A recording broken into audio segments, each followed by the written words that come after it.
Hai semua, kami dari kelompok 10 akan mempresentasikan materi tentang kegiatan pemasaran dan operasi produksi.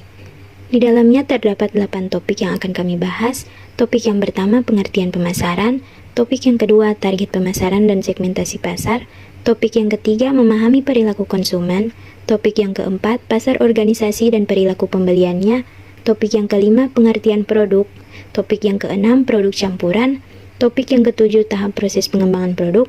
Dan topik yang terakhir ke-8 yaitu identifikasi produk. Jadi langsung saja ke pembahasannya. Pemasaran adalah suatu proses menyeluruh, terpadu dan terencana yang dilakukan oleh sebuah organisasi atau institusi dalam melakukan usaha agar mampu mengakomodir permintaan pasar dengan cara menciptakan produk bernilai jual, menentukan harga, mengkomunikasikan, menyampaikan dan saling bertukar tawaran yang bernilai bagi konsumen, klien, mitra, dan masyarakat umum.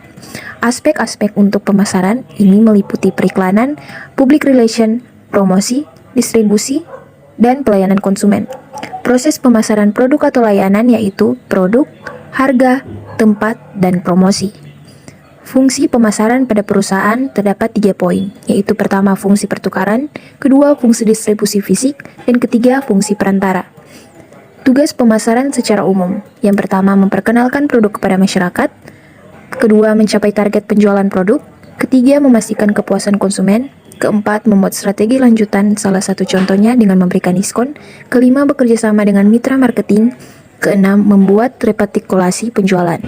Target pemasaran dan segmentasi pasar merupakan langkah yang berurutan dalam marketing research, di mana segmentasi pasar dilakukan sebelum target pasar. Selain kedua hal tersebut, ada satu langkah lagi yang harus dilakukan yaitu positioning. Inilah yang dikenal dengan proses segmenting, targeting, dan positioning atau STP dalam bisnis. Segmentasi pasar adalah proses pertama dalam STP. Tujuannya adalah untuk mengelompokkan konsumen dengan kebutuhan yang sama. Konsumen tersebut terbagi lagi menjadi karakteristik seperti demografis, geografis, perilaku, dan psikologis. Dalam pengelompokan pasar berjalan dengan efektif dan sesuai dengan diharapkan, maka harus memenuhi syarat-syarat sebagai berikut. Yang pertama, measurability, yang kedua, accessibility, yang ketiga, sustainability. Target pasar adalah keputusan yang akan dituju oleh perusahaan yang terdiri atas sejumlah pembeli yang memiliki kebutuhan dan karakteristik tertentu. Idealnya adalah menentukan target pasar, ada beberapa langkah yang harus dilalui. Mengevaluasi setiap pasar dan memilih segmen pasar. Memahami perilaku konsumen. Kenali siapa dan bagaimana karakter konsumen kamu. Kenali apa yang diinginkan konsumen. Cari tahu bagaimana persepsi konsumen terhadap produkmu. Pahami jenis konten yang konsumen sukai. Analisa proses pembelian konsumen terhadap produk kamu. Pasar organisasi dan perilaku pembeliannya. Pemasaran untuk pembeli ini perlu mempertimbangkan jenis pasar organisasi dan perilaku pembeliannya yang berbeda dengan pasar konsumen. 1. Pasar organisasi. 2. Perilaku pembelian organisasi. Pengertian produk. Produk ialah hasil proses produksi yang dilakukan oleh produsen atau perusahaan yang nantinya akan dijual kepada konsumen yang membutuhkan. Pengertian produk campuran. Produk campuran adalah rangkaian dari semua lini produk dan barang yang ditawarkan dijual tertentu. Suatu produk perusahaan memiliki 4 dimensi penting yaitu luas, panjang, kedalaman, dan konsistensi. 8 tahap proses pengembangan produk baru.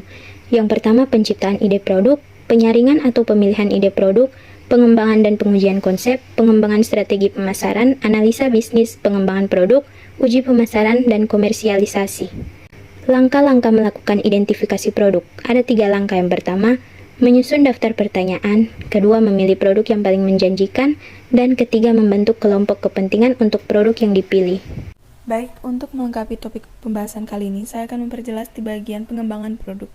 Pengembangan produk merupakan sebuah proses dan strategi yang perlu dilakukan oleh suatu perusahaan dalam mengembangkan suatu produk. Tujuan pengembangan produk. Tujuan dari adanya pengembangan produk yaitu untuk memberikan nilai yang maksimal bagi para konsumen.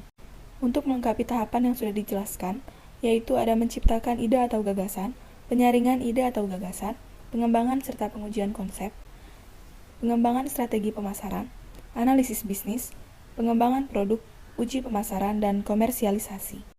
Saya akan melengkapi pembahasan di bagian pemasaran. Pemasaran dapat dilakukan dengan berbagai cara. Salah satunya dapat dilakukan dengan pemasaran digital atau digital marketing, yaitu suatu strategi pemasaran yang menggunakan media digital dan internet. Konsep dan penerapan digital marketing adalah hal yang dilakukan untuk mendongkrak penjualan produk dari suatu brand. Tujuan digital marketing adalah untuk menarik konsumen dan calon konsumen secara cepat. Kelebihan digital marketing yaitu kecepatan penyebaran, kemudahan evaluasi, jangkauan lebih luas, murah dan efektif, dan membangun nama brand. Dalam memulai digital marketing, kita harus mempelajari strategi digital marketing dan menghindari kesalahan umum. Kesimpulannya, adanya kegiatan pemasaran yang dilakukan bertujuan untuk merencanakan, menentukan harga, serta mempromosikan dan mendistribusikan barang dan jasa, sehingga produk yang dijual akan cocok sesuai dengan keinginan pelanggan. Demikianlah pembahasan materi dari kelompok kami. Kami mohon maaf apabila terjadi kesalahan dalam pengucapan. Sekian dari kelompok kami ucapkan terima kasih.